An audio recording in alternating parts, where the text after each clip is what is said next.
This season, with the uptick in stasis usage, I figured it was about time we start putting out some builds for this season. First off, we're going to start with Hunter. This Hunter build is going to be built around the Stasis and Void, allowing you to have Devour up pretty much at all times, Frost Armor up at all times, Radiant up at all times. So you're going to have ways of just doing maximum damage in a solo environment and in a team. But what's really important for me in this build is trying to make something that was going to be new. I know everyone's seen like the whole Elias handshake stuff where you just punch, roll, but I wanted to find something that kind of dips into the stasis, fantasy, and doesn't require you to have the new exotic helmet that everyone really wants to go for. Even though it's a really good build, I figured this would be something really, really strong, equally if not better, but most players probably already have the appropriate exotic weapons to tie into this build. Also, these builds are going to be even stronger if you pair a few of the volatile tonics, but you don't need to have those tonics in order to reap the benefits of this build. First things first, we're going to go over the exotic that we're using, Gerfalcon's Halberd. I know a lot of people aren't using it right now, but Gerfalcon's is the exotic armor piece that is going to make all this build work. What it does is that it gives you volatile rounds to avoid weapons after becoming invisible. When you are invisible and you defeat a combatant while using your finisher, all your weapons gain bonus damage, and you and your allies gain a reserve overshield and improved class ability regeneration. What this means is whenever you are invisible, the moment you come out, you're going to have volatile rounds, which in this build is going to be up pretty much 24/7. Up next, we need to figure out ways in this build to make ourselves invisible and having invis as often as possible. Obviously, we're using Prismatic Hunter, so we have a lot of ways and a lot of things that we need to build into. First being Transcendence, which is going to make this build even stronger, and also having as many abilities up as often as possible. For our aspects, we're first taking Winter Shroud, where dodging slows nearby targets, slowing targets briefly increases your class ability regeneration, and Stylus Executioner, where defeating a target affected by the elemental debuff grants Invis and True Sight. Also, performing a Stylus Execution, your next melee attack will weaken targets. Doing these two things obviously will slow nearby targets, will then afflict them with a status effect of Stasis, which is an ability. Any enemies killed when they're slowed will make us Invis. Obviously, that's going to start the effects of us going Invis, and then when we come out of Invis, our weapons will get volatile rounds. Or, of course, we can finish a target while invisible and give ourselves an overshield and weapon damage bonus.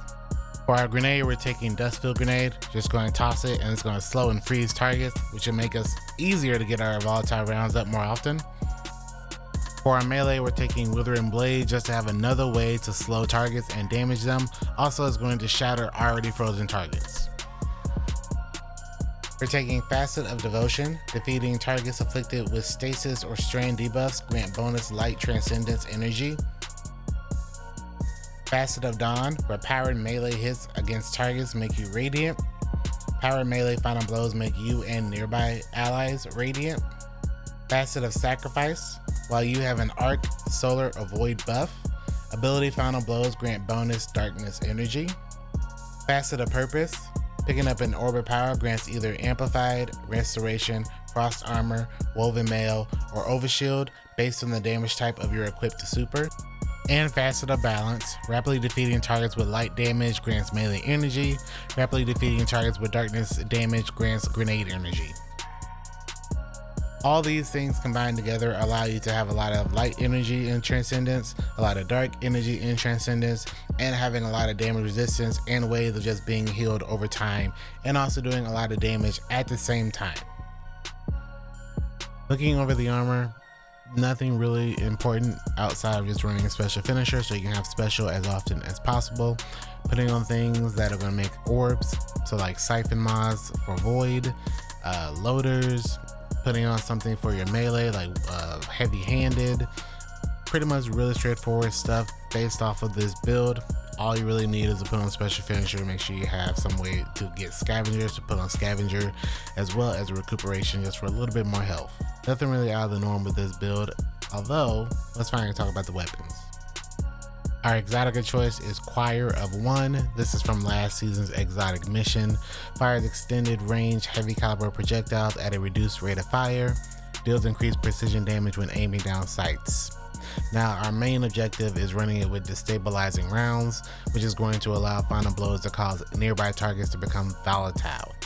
Obviously this is another way for us to go invisible, so this builds right into Gerfalcons. This is fantastic in any activity that has waves and waves of enemies. The more enemies, the better this works. The only issue with this weapon is that occasionally you will run out of ammo because shooting it at hipfire will shred everything, but it will also eat through ammo. So as long as you have ways of making orbs of power, we will always, because of Cypher and all of our other mods, and you have on a void scavenger, you should always be topped off on ammo. But just know that you're gonna shred through the couple hundred rounds in no time. If for some reason it isn't your playstyle, or you're just not living for some reason, you wanna go for this next choice. And that is Buried Bloodline.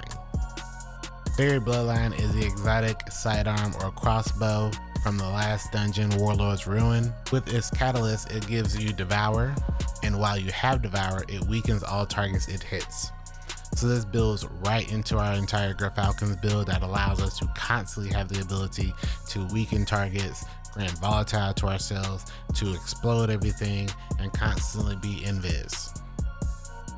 Pairing this with all of our stasis stuff, we have a way of constantly being invisible, which is going to create a lot of light transcendence energy, and all of our stasis stuff that builds right into it will allow us to build a lot of dark transcendence energy, which then allows us to have very long timers on our transcendence.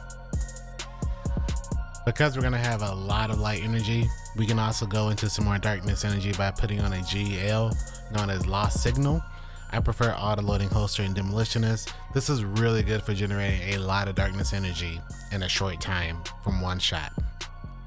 Also pairing this with a heavy weapon like Dimensional Hypotrochoid is really cool for DPSing and also getting some more darkness energy as well.